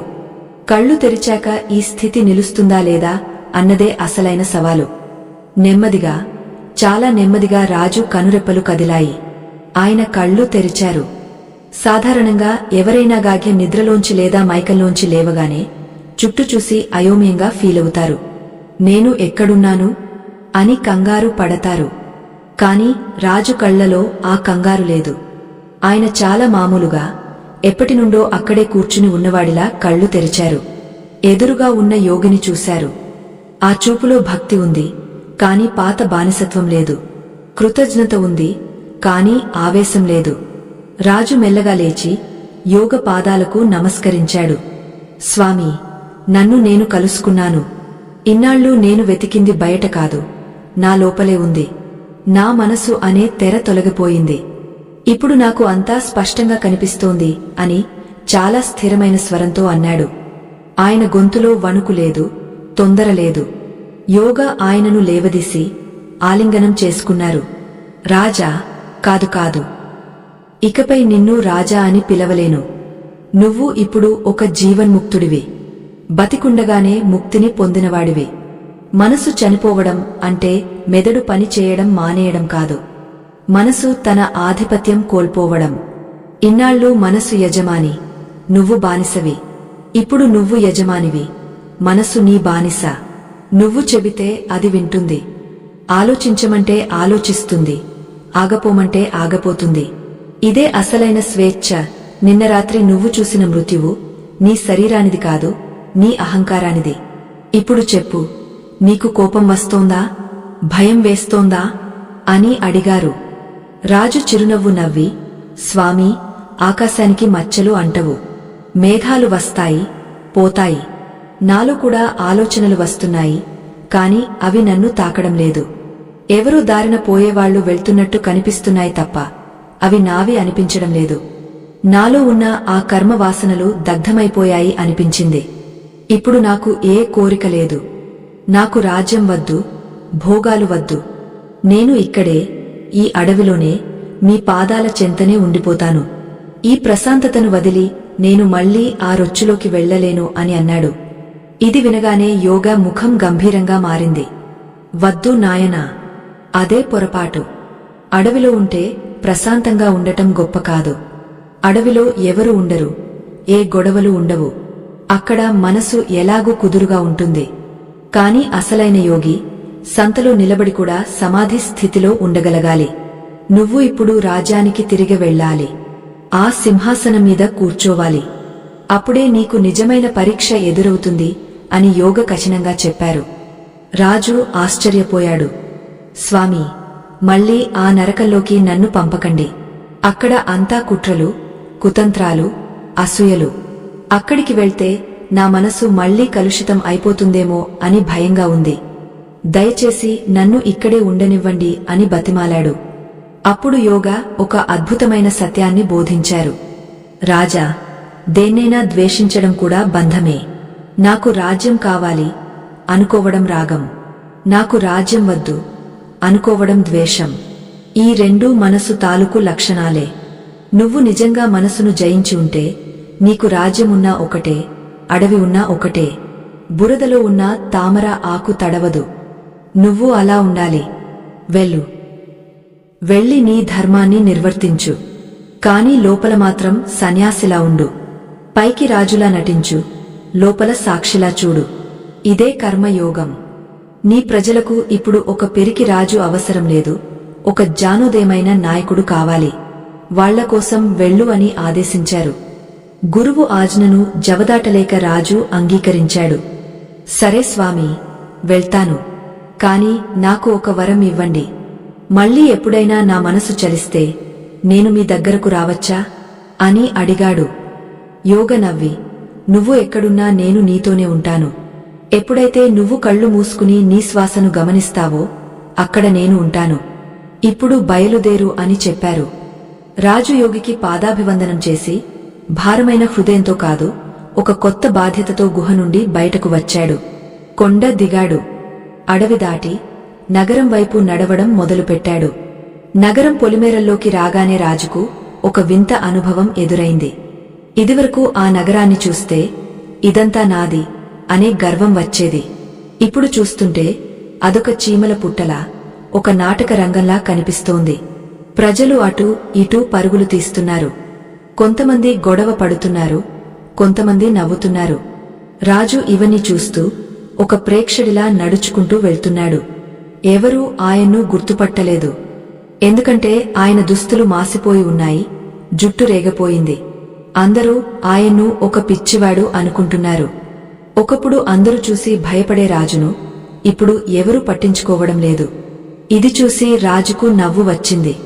ఓహో, ఇన్నాళ్ళు వాళ్లు గౌరవించింది నా కెరీటాన్ని, నా బట్టలని తప్ప నన్ను కాదు కదా అని అర్థమైంది. రాజభవన సింహద్వారం దగ్గరకు వచ్చాడు. ద్వారపాలకులు అడ్డగించారు. ఏ పిచ్చివాడా, ఎక్కడికి వెళ్తున్నా? ఇది రాజుగారి కోట, ఇక్కడ బిచ్చం వేయరు, పొమ్మన్నారు. రాజుకు కోపం రాలేదు. శాంతంగా, నేను మీ రాజు వజ్రసేనుడిని అని చెప్పాడు. ద్వారపాలకులు పకపకా నవ్వారు. నువ్వు రాజావా? అయితే నేను దేవేంద్రుడిని అని వెటకారం చేశారు. రాజు చిరునవ్వుతో, నా కళ్లలోకి చూడండి అని అన్నాడు. ఆ కళ్లలో ఉన్న తేజస్సును చూడగానే ద్వారపాలకులకు గొంతు తడారిపోయింది. ఆ చూపులో ఏదో అధికారం, అంతకు మించిన దైవత్వం కనిపించింది. వారు వెంటనే గుర్తుపట్టి వణికిపోతూ కాళ్లమీద పడ్డారు. క్షమించండి ప్రభు, మీ ఈ వేషం చూసి మోసపోయామని తలుపులు తెరిచారు. రాజు లోపలికి అడుగు పెట్టాడు. కాని ఆయన అడుగు పెట్టగానే రాజభవనంలో వాతావరణం చాలా గంభీరంగా, విషాదంగా కనిపించింది. సేవకులు అటూ ఇటూ కంగారుగా తిరుగుతున్నారు. మంత్రులు తలలు పట్టుకుని కూర్చున్నారు. అంతఃపురంలో నుండి ఏడుపులు వినిపిస్తున్నాయి. రాజును చూడగానే ప్రధానమంత్రి పరుగున వచ్చాడు. ప్రభు, ఎక్కడికి వెళ్లిపోయారు? ఇక్కడ ఎంత ఘోరం జరిగిందో తెలుసా? మీరు లేని సమయంలో శత్రురాజు మన రాజ్యం మీద దండెత్తడానికి సరిహద్దుల్లో కాచుకుని కూర్చున్నాడు. అంతకంటే విచారకరమైన విషయమేమిటంటే, మీ పట్టపురాణి, మీరు అడవికి వెళ్లిన బెంగతో స్పృహ తప్పి పడిపోయారు.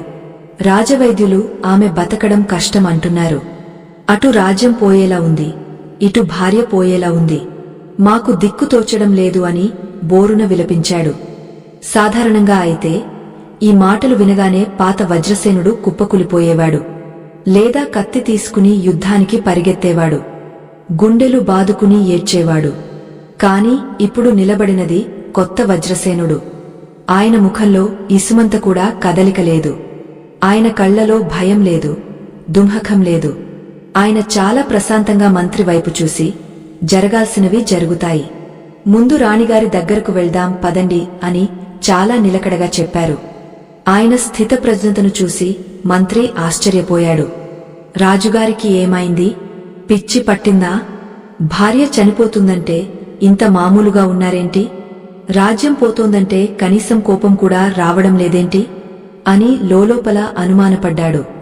రాజు రాణి గదిలోకి వెళ్లారు. ఆమె మంచం మీద నిస్సత్తువగా పడి ఉంది. ముఖం పాలిపోయింది. శ్వాస చాలా నెమ్మదిగా ఆడుతోంది. వైద్యులు తలలు దించుకుని నిలబడ్డారు. రాజు ఆమె పక్కన కూర్చున్నారు. ఆమె చేతిని తన చేతిలోకి తీసుకున్నారు. ఆ స్పర్శ తగలగానే రాణి మెల్లగా కళ్ళు తెరిచింది. భర్తను చూడగానే ఆమె కళ్లలో నీళ్లు తిరిగాయి. ప్రభూ, వచ్చారా? ఇక నేను చనిపోయినా పర్వాలేదు. మిమ్మల్ని చూశాను చాలు అని నీరసంగా అంది. అప్పుడు రాజు ఆమెతో ఒక మాట అన్నారు.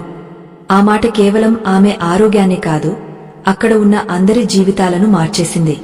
ఆ మాటలో అంత శక్తి ఉంది. ఇంతకీ రాజు ఆమెతో ఏం చెప్పారు? ఆసన్నమైన మృత్యువును, ముంచుకొస్తున్న యుద్ధాన్ని ఆయన తన కొత్త మనసుతో ఎలా ఎదుర్కొన్నారు? ఈ కథకు అసలైన ముగింపు మరియు మనసు మారడానికి గల శాశ్వత పరిష్కారమేమిటి?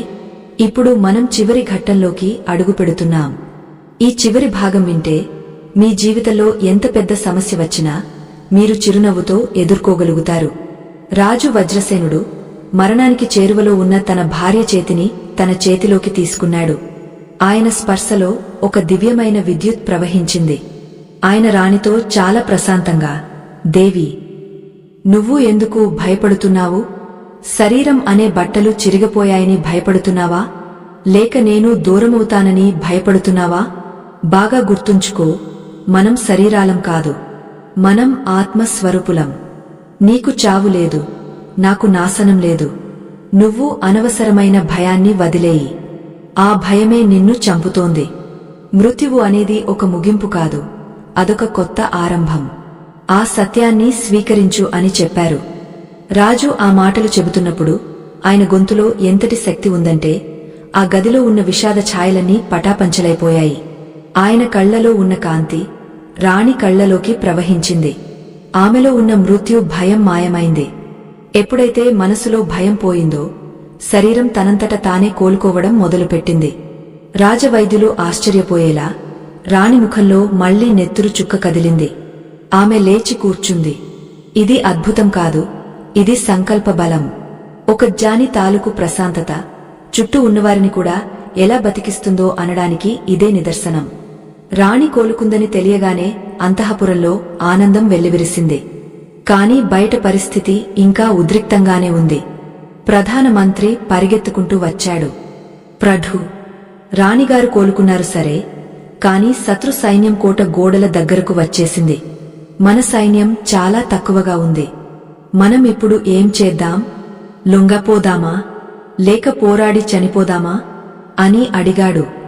రాజు నవ్వి, మంత్రివర్యా, భయపడకండి, లొంగపోవద్దు, అలాగని కోపంతో పోరాడను వద్దు. ధర్మంతో గెలుద్దాం. నా గుర్రాన్ని సిద్ధం చేయండి. నేను ఒక్కడినే యుద్ధ రంగానికి వెళ్తాను అని ఆదేశించారు. అందరూ షాక్ అయ్యారు. ఒక్కరే వెళ్తారా? ఆయుధాలు లేకుండా వెళ్తారా? ఇది ఆత్మహత్యతో సమానం అని వారు వారించారు. కాని రాజు వినలేదు. ఆయన ముఖంలో ఉన్న తేజస్సు ముందు ఎవరూ మాట్లాడలేకపోయారు. కోట ద్వారాలు తెరుచుకున్నాయి. రాజు వజ్రసేనుడు ఎలాంటి కవచం లేకుండా, చేతిలో కత్తి లేకుండా, కేవలం తెల్లని వస్త్రాలు ధరించి గుర్రం మీద యుద్ధభూమిలోకి ప్రవేశించారు. ఎదురుగా లక్షల మంది శత్రు సైనికులు ఉన్నారు. వారి చేతిలో భయంకరమైన ఆయుధాలు ఉన్నాయి. కాని రాజును అలా నిరాయుధుడిగా, ప్రశాంతంగా, చిరునవ్వుతో వస్తుండటం చూసి శత్రు సైన్యం అయోమయంలో పడింది. బాణాలు వేయడానికి ఎత్తిన చేతులు కిందకు దిగిపోయాయి. ఇదేం మాయా? ఒక రాజు ఇలా వస్తాడా అని వారు గుసగుసలాడటం మొదలుపెట్టారు. శత్రురాజు వజ్రసేనుడిని చూసి ముందుకు వచ్చాడు. వజ్రసేన, నీకు పిచ్చి పట్టిందా? ప్రాణాల మీద ఆశ వదులుకున్నావా? నా కాళ్ల మీద పడితే నీ ప్రాణాలు వదిలేస్తాను అని గర్వంగా అన్నాడు. అప్పుడు వజ్రసేనుడు శత్రురాజు కళ్లలోకి సూటిగా చూసి, రాజా, నేను ప్రాణాల మీద ఆశ ఎప్పుడో వదిలేశాను. నాకు రాజ్యం మీద కూడా ఆశ లేదు. నువ్వు ఈ రాజ్యం కోసం వచ్చావు కదా, ఇదిగో తీసుకో. నేనే సంతోషంగా నీకు రాసి ఇస్తున్నాను. దీనికోసం రక్తం చిందించాల్సిన అవసరం లేదు. అమాయక సైనికుల ప్రాణాలు తీయాల్సిన అవసరం లేదు. కాని ఒక్క మాట, ఈ రాజ్యాన్ని తీసుకునే ముందు దానితో పాటు వచ్చే బాధ్యతను, ఆ పాపాన్ని, ఆందోళనను కూడా మోయడానికి నువ్వు సిద్ధమేనా? ఈ కెరీటం ముళ్లతో సమానం. ఇది పెట్టుకున్నవాడికి నిద్ర ఉండదు. నేను ఆ నరకం నుండి బయటపడ్డాను. నువ్వు ఆ నరకంలోకి అడుగుపెట్టాలనుకుంటున్నావా అని చాలా ప్రశాంతంగా అడిగారు. ఆ మాటలు శత్రు రాజు గుండెల్లో బాకుల్లా దిగాయి. వజ్రసేనుడి గొంతులో భయం లేదు, వెటకారం లేదు, కేవలం జాలి ఉంది. ఒక తండ్రి తెలియక తప్పు చేస్తున్న కొడుకును చూసినట్టుగా ఉంది ఆ చూపు. శత్రు రాజుకు అర్థమైంది, ఈయన సామాన్య మానవుడు కాదు. ఈయన్ను చంపితే గెలిచినట్టు కాదు, ఒక దైవాన్ని చంపిన పాపం తగులుతుంది. అంతేకాదు, రాజ్యం అంటేనే విరక్తి కలిగించేలా రాజు మాటలు ఉన్నాయి. శత్రురాజు తన కత్తిని కింద పడేశాడు. వజ్రసేన, నువ్వు నన్ను ఆయుధంతో ఓడించి ఉంటే నేను మళ్లీ సైన్యాన్ని వేసుకుని వచ్చేవాడిని. కాని నువ్వు నన్ను నీ త్యాగంతో, నీ ప్రశాంతతతో ఓడించావు. ఇలాంటి మహానుభావుడు పాలించే రాజ్యం జోలికి రావడం నా తప్పు. నన్ను క్షమించు అని పాదాలకు నమస్కరించి తన సైన్యంతో వెనక్కి వెళ్లిపోయాడు. యుద్ధం ఆగపోయింది. ఒక్క రక్తపు బొట్టు కూడా చిందకుండా విజయం వరించింది. ప్రజలు జేజేలు కొడుతూ రాజుకు స్వాగతం పలికారు. కాని రాజు ముఖంలో గెలిచానన్న అహంకారం లేదు. ఓడిపోతానన్న భయం ముందు ఎలా ఉందో, గెలిచాక కూడా ఆయన మనసు అలాగే నిశ్చలంగా ఉంది. ఆ రోజు రాత్రి రాజభవనం ముందు ప్రజలందరూ సమావేశమయ్యారు. తమ రాజుకు వచ్చిన ఈ గొప్ప మార్పు గురించి, ఆయన సాధించిన ఈ విజయ రహస్యం గురించి తెలుసుకోవాలని అందరూ ఆతృతగా ఉన్నారు. రాజు సింహాసనం మీద కూర్చుని ప్రజలను ఉద్దేశించి మాట్లాడటం ప్రారంభించారు. ఆ రోజు ఆయన చెప్పిన మాటలే ఈ కథనానికి సారాంశం. నా ప్రియమైన ప్రజలారా, మీరు నన్ను చూసి ఆశ్చర్యపోతున్నారు కదా? నిన్నటి వరకు ఆందోళనతో, భయంతో బతికిన మీ రాజు ఈరోజు ఇంత ప్రశాంతంగా ఎలా ఉన్నాడని అనుకుంటున్నారా? దీనికి కారణం ఒక్కటే, నాకు మనసు అనే రహస్యం తెలిసింది. మీ అందరి ప్రశ్న అదే కదా, మనసు ఎప్పుడు మారుతుంది అని. దానికి సమాధానం ఇప్పుడు చెబుతాను వినండి. మీ మనసు ఒక అద్దం లాంటిది. దానికి సొంత రంగు లేదు. అది దేనిని చూపిస్తే ఆ రంగును పులుముకుంటుంది. మీరు ప్రపంచాన్ని చూసినప్పుడు ప్రపంచంలో ఉండే సుఖదుఃఖాలు మనసులో ప్రతిబింబిస్తాయి. ఎవరో తిట్టారని బాధపడతారు, ఎవరో పొగడారని పొంగపోతారు. అంటే మీ రిమోట్ కంట్రోల్ ఇతరుల చేతిలో పెడుతున్నారు. అందుకే మీ మనస్సు మారుతోంది. కాని ఎప్పుడైతే మీరు ఆ అద్దాన్ని లోపలికి తిప్పుతారో అప్పుడు అది మీ ఆత్మను చూపిస్తుంది. ఆత్మకు మార్పు లేదు. అది ఎప్పుడూ ఆనందంగానే ఉంటుంది. నేను అడవిలో నేర్చుకున్న పాణ్యం ఇదే. నా మనసులో వచ్చే ఆలోచనలు నావి కావు, అవి గాలిలో ఎగరె దుమ్ము లాంటివి అని తెలుసుకున్నాను. సుఖం వచ్చినా దుఃఖం వచ్చినా నేను కేవలం సాక్షిగా చూస్తూ ఉండిపోయాను. దాన్నే సాక్షిభావం అంటారు. ఎప్పుడైతే నేను దేన్ని పట్టుకోలేదో, ఏది నన్ను బాధ పెట్టలేదు, మనసు మారడానికి అసలు కారణం కోరిక. అది కావాలి, ఇది జరగాలి, అలా ఉండాలి అనే పట్టుదలే మనసును మారుస్తుంది. ఆ పట్టుదల వదిలేయండి. జరిగిందేదో జరిగింది, జరగబోయేది ఎలాగూ జరుగుతుంది. మీరు చేయాల్సింది ఒక్కటే, ఈ క్షణంలో ఇప్పుడు పూర్తిగా జీవించడం. ధర్మాన్ని ఆచరించండి, కాని ఫలితాన్ని ఆశించకండి. పని చేయండి, కాని ఆందోళన చెందకండి. ప్రేమను పంచండి, కాని తిరిగి ప్రేమ కావాలని ఆశించకండి. ఎప్పుడైతే మీరు ఆశించడం మానేస్తారో అప్పుడు మీ మనసు సముద్రంలా మారుతుంది. ఎన్ని నదులు వచ్చి కలిసినా సముద్రం పొంగదు, ఎండిపోదు. మీరు కూడా అలాగే ఉండాలి. ఇదే నిజమైన రాజయోగం. ఇదే శాశ్వతమైన ఆనందానికి మార్గం అని రాజు ముగించారు. ఆ రోజు నుండి వజ్రసేనుడు ఒక రాజులా కాకుండా ఒక రాజర్షిలా, ఋషిలాంటి రాజు పాలన సాగించారు. ఆయన రాజ్యంలో కరువు లేదు, నేరాలు లేవు. ప్రజలు కూడా తమ రాజును ఆదర్శంగా తీసుకుని చిన్న చిన్న విషయాలకు బాధపడటం మానేశారు. అవంతి రాజ్యం భూతల స్వర్గంగా మారింది. మిత్రులారా, విన్నారు కదా? వజ్రసేనుడి కథ కేవలం ఒక కథ కాదు, అది మనందరి జీవితం. మనందరిలోనూ ఒక వజ్రసేనుడు ఉన్నాడు. మనం కూడా మన మనసును, మన ఆలోచనలను జయించగలిగితే మన జీవితం కూడా ఒక అద్భుతమైన ప్రయాణం అవుతుంది. మీ మనస్సు ఎప్పుడు మారుతుందో ఇప్పుడు మీకు అర్థమైంది కదా. బయట పరిస్థితులు మారినప్పుడు కాదు, లోపల మీ స్పందన మారినప్పుడు మనసు మారుతుంది. ఆ స్పందనను మీ అదుపులో ఉంచుకోండి.